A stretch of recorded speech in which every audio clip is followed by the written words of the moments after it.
Il est 6h du mat, ton réveil n'a même pas sonné, pourtant tu te réveilles. Y a pas de bruit, pas de lumière, pas de douleur vive. Ah si, ta main droite, celle avec laquelle tu tiens ta souris toute la journée. Bah elle est bizarre, engourdie avec des fourmis, pas de douleur vraiment présente, ni même d'absence de sensation. C'est comme si des milliers de petites aiguilles traversaient tous tes doigts. Donc tu secoues la main, tu la frottes. Ça finit par passer, mais ça recommence le jour d'après, puis le suivant, puis celui après le suivant. C'est sûrement pas la position de sommeil à ce stade. Le problème c'est sûrement ta position de travail. Et tu comprends sûrement pas pour le moment, mais t'inquiète, laisse-moi faire, je vais tout expliquer. Parce que comprendre ce que c'est la première étape pour ne pas se prendre une opération comme ça dans le cul.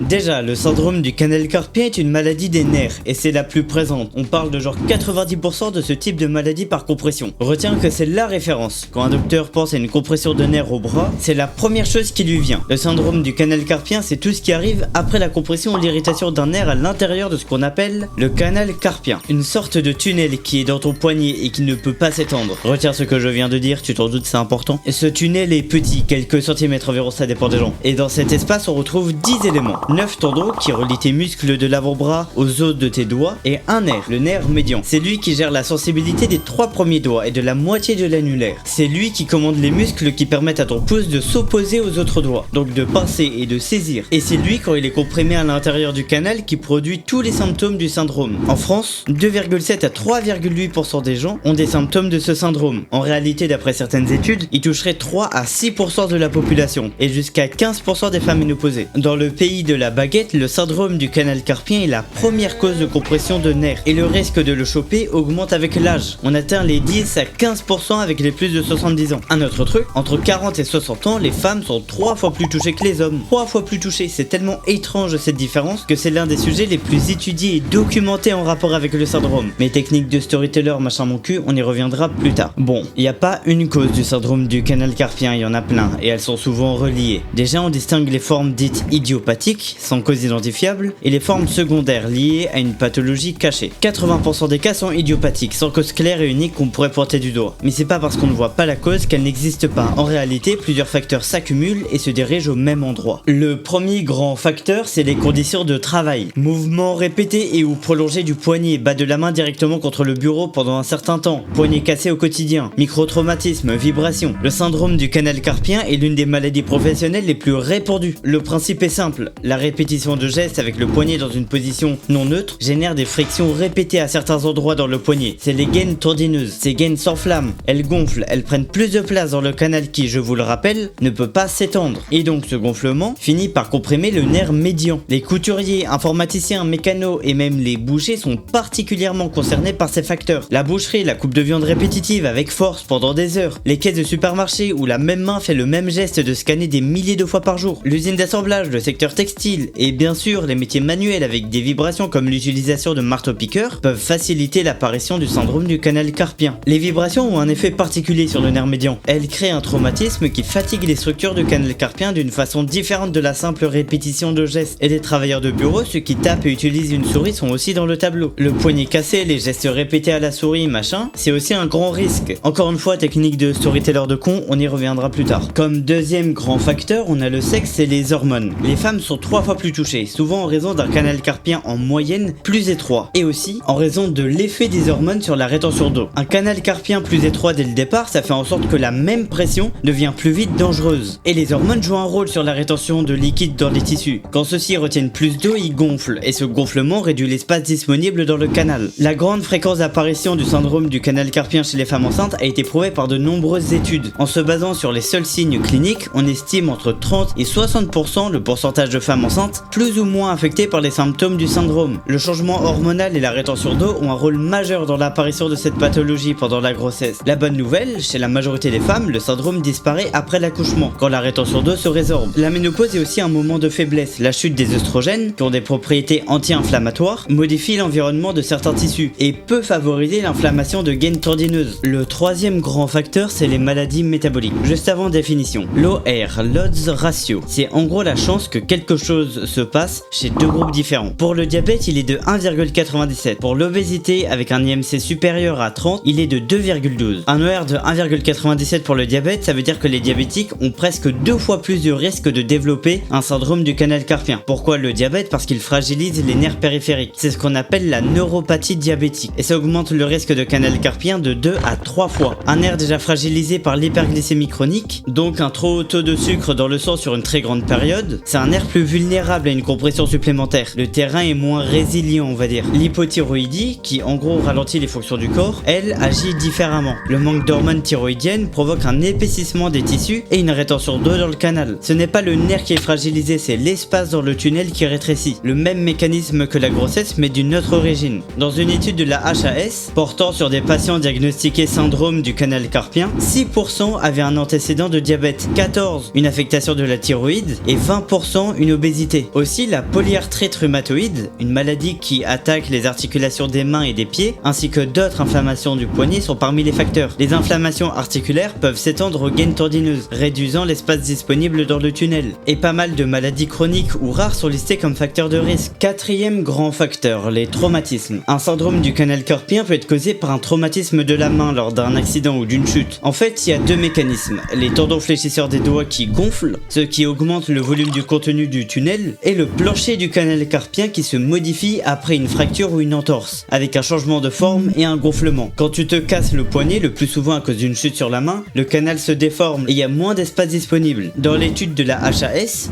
9% des patients avaient eu une fracture du poignet. Cinquième et dernier grand facteur, l'anatomie individuelle. Certaines personnes naissent avec un canal carpien plus étroit, ce qui, on l'a vu précédemment, augmente le risque de compression. C'est un truc auquel tu ne peux rien, c'est ton héritage génétique en quelque sorte. Mais savoir que tu as potentiellement un canal plus étroit que la moyenne signifie que tous les autres facteurs t'affectent plus. On a aussi des variations rares comme un nerf médian divisé en deux dans presque 9% des cas, une artère supplémentaire dans moins de 4% des cas. Tu t'en doutes, ça peut augmenter le risque d'attraper le syndrome. Un nerf divisé en deux branches au lieu de rester un seul câble, ça prend plus de place. L'artère en bonus qui ne devrait normalement plus exister à l'âge adulte, elle prend de l'espace. Et parfois des kystes, des petites tumeurs ou de la matière se forment dans le canal, ce qui le comprime encore plus. Maintenant le cœur de la vidéo. Qu'est-ce qui se passe réellement à l'intérieur du nerf médian quand il est comprimé? Ok, le nerf médian c'est pas un truc tout seul. En vrai il est comme un câble USB, il a plein de couches. Au cœur, les axones, ce sont les filaments conducteurs de l'information nerveuse. C'est littéralement les fils de cuivre d'un câble USB. Autour de chaque axone, la myéline, c'est la gaine isolante. Elle entoure l'axone comme le plastique qui entoure ton câble. Elle permet au flux nerveux de se propager rapidement le long du nerf. Sans elle, la vitesse de conduction chute énormément. La perte de la myéline dans le nerf se développe à l'endroit de la compression et peut ensuite s'étendre sur une bonne partie du nerf, ce qui laisse les axones tout seuls. Ça provoque une neuropraxie. La neuropraxie, c'est le premier stade de la lésion nerveuse. C'est comme si ton câble USB avait perdu le plastique et l'isolant. Il est nu quoi. Le flux d'infos nerveux passe plus lentement, parfois pas du tout à cet endroit. C'est ce qui produit les fourmis et l'engourdissement nocturne. Mais ce n'est que le début. Si la compression continue, le flux sanguin peut être stoppé, ce qui entraîne encore plus de problèmes. Par exemple, même si le flux sanguin n'est pas stoppé, il va être ralenti, en particulier dans les capillaires, des sortes de connecteurs qui alimentent le nerf depuis l'intérieur. Moins de sang, ça veut dire moins d'oxygène, et donc une modif des tissus du nerf. Ça provoque un œdème, un gonflement à cause du liquide qui s'accumule. Et cet œdème augmente lui-même la compression. Le canal carpien ne peut pas s'agrandir, alors si un truc gonfle à l'intérieur, ça va encore plus le comprimer, et donc laisser moins de sang passer. C'est un cercle vicieux. Notre œdème va aussi modifier le mouvement du nerf. À la base, le nerf médian bouge à chaque mouvement de la main et du poignet, jusqu'à presque 1 cm parfois. Et il est obligatoire ce glissement du nerf. Et l'œdème le bloque, donc les contraintes sur le nerf augmentent encore. Souvent, ce cercle vicieux continue, et il participe à maintenir une inflammation généralement déjà présente. Et vous l'avez compris, c'est loin d'être une bonne nouvelle, puisque ça peut entraîner des dommages irréversibles. La dégénérescence wallérienne, c'est le stade final. Quand une partie du nerf est cassée, la partie qui vient après le point de rupture meurt progressivement. Ce n'est plus une question de gaine endommagée ou de signal ralenti. L'axone, donc un des câbles du nerf, est mort. Et un axone mort, ça ne se récupère pas à la même vitesse que la protection qui l'entoure. La myéline peut se régénérer assez rapidement si on fait disparaître la compression. Mais les axones mettent au grand minimum des mois, voire des années à repousser. Et dans les cas les plus avancés, ils restent morts. C'est les fibres liées aux sensations qui sont presque tout le temps touchées en première. Après, Après on a les fibres dites moteurs, donc liées aux forces et au mouvement. Et parfois on a les fibres nerveuses autonomes, celles qui gèrent tout ce qui est involontaire, comme les battements du cœur, la digestion ou le renouvellement de la peau. Et ça explique immédiatement l'ordre dans lequel apparaissent les symptômes. D'abord les fourmis, c'est les fibres sensitives, puis la maladresse et la perte de force, les fibres moteurs. Et dans les cas très avancés, on a la peau de la main qui devient sèche, donc les fibres nerveuses autonomes. Mais qu'est-ce que ça fait? On a quoi concrètement? D'abord le stade précoce. Tout commence la nuit ou tôt le matin. Les symptômes dus à la compression du nerf médian dans le canal carpien apparaissent au niveau des 3 premiers doigts de la main et de la moitié du 4e. On compte des fourmillements, engourdissements, ce qu'on appelle des paresthésies. À ce stade, les paresthésies sont nocturnes ou matinales. Elles disparaissent dans la journée. En fait, quand tu dors, t'as souvent les poignets fléchis sans le vouloir. Ça augmente la pression dans le canal. T'as au réveil une main qui paraît encore endormie et que tu dois secouer pour réveiller. D'ailleurs, ce geste, secouer la main pour la soulager, s'appelle le signe de Flick. C'est tellement caractéristique que les médecins se basent en petite partie dessus pour dire s'il y a vraiment un problème ou pas. Mais c'est pas pour tout de suite. Ensuite, le stade modéré. Ce stade débute généralement par une douleur bizarre, une gêne au poignet. Peu à peu, elle s'étend vers la main et le long du bras, parfois jusqu'au coude et même jusqu'à l'épaule dans des cas vraiment extrêmes. Les symptômes ne se limitent plus à la nuit, ils peuvent apparaître vraiment à n'importe quelle heure. En conduisant, les mains sur le volant qui sont en légère flexion, au téléphone, tenir ton tel prolonge la compression, même en lisant. Rien qu'avoir un livre dans les mains peut réveiller des douleurs. À un moment, tu commences à manquer de force et de précision. Ce qu'on entend le plus souvent venir des patients, c'est que leurs mains s'endorment ou que des choses leur échappent des doigts sans qu'ils le remarquent. Ils disent aussi que boutonner une chemise, tenir un verre, éplucher des légumes ou encore écrire à la main pendant longtemps commence à leur demander un effort dont ils n'avaient pas besoin avant. Maintenant, le stade sévère. C'est en gros la même chose mais en bien plus chiant. Et maintenant, ça peut se remarquer physiquement. Quand le nerf est vraiment atteint, les muscles à la base du pouce se mettent à fondre. En gros, ton doigt devient plus plat et creusé. La peau commence à se friper. Ça peut paraître insensé aussi, mais c'est très logique en fait. La douleur peut commencer à diminuer. Bien sûr, tu guéris pas. Ton nerf médian est juste tellement dans un état de merde qu'il peut plus faire passer le signal de la douleur. Et c'est pas que la douleur liée au syndrome qui disparaît petit à petit. C'est la majorité des sensations. Le chaud, le froid, le toucher, etc. Avec ça, la peau de la main devient sèche. On l'a vu, c'est les fibres nerveuses autonomes qui sont endommagées. Lorsque les dégâts au nerf sont trop importants, la récupération, même après de la grosse chirurgie, peut être très longue et ne pas marcher complètement. Ton médecin a plusieurs moyens de confirmer ce que tu lui décris. Les tests cliniques d'abord. On a le test de Fallen. Tu plies les 2 poignets au maximum, comme si tu faisais une prière en inversé, et tu gardes la position 1 minute. Si des fourmis apparaissent dans les 3 premiers doigts et la moitié de l'annulaire, le test est positif. Ensuite, le signe de Tinel. Ton médecin va tapoter la zone du canal carpien sur ton poignet. Si ça fait des fourmis dans tes doigts, le signe est positif. Après, le test de Durkheim. Faut appuyer directement sur le canal carpien avec les 2 pouces pendant 30 secondes. C'est aujourd'hui l'un des tests les plus sensibles et spécifiques. Et puis, le signe de Flick, que j'ai déjà expliqué et que tu fais toi-même chaque matin sans savoir que ça porte un nom. Mais bon, pour confirmer et surtout mesurer l'étendue du problème, il faut faire un ENMG. Ça mesure la vitesse de conduction du nerf médian à travers le canal. Un nerf sain conduit vite, un nerf comprimé dans la myéline et altéré conduit lentement. L'ENMG permet de calculer et donc de classifier la sévérité du syndrome. D'ailleurs, cet ENMG, il est obligatoire pour la reconnaissance des maladies pro en France. Et pour les cas vraiment peu communs, on fait une échographie du poignet pour visualiser directement le nerf médian. Toutes les recommandations médicales, HAS, INRS, Amélie.fr, se mettent à peu près d'accord sur une hiérarchie de traitement. On commence par des mesures conservatrices, une attelle nocturne, simplement pour maintenir le poignet dans une position neutre pendant la nuit, pour éviter les positions où le poignet est plié, pour que la pression dans le canal carpien soit à son minimum. Ça permet d'arrêter un des facteurs qui va empirer le syndrome, et on peut espérer des améliorations de 30 à 50% dans les formes légères. Malheureusement, ça ne suffit pas pour les formes modérées, donc là il y a un moyen provisoire, c'est faire une injection de ce qui s'appelle des corticoïdes, pour soulager les symptômes. Mais ça ne marche qu'un temps, donc on pourrait se rabattre sur la kinésithérapie, notamment via la mobilisation neurodynamique. C'est en gros des exos qui font glisser le nerf médian dans son canal, et ça a montré une efficacité dans certains cas modérés. Mais si tout ça ne suffit pas, si les symptômes sont vraiment sévères ou si des signes moteurs apparaissent, tu peux être redirigé vers l'opération. Ça consiste à sectionner quelques trucs pour libérer de la place dans le canal. C'est rapide et très souvent une réussite, à condition d'intervenir à temps.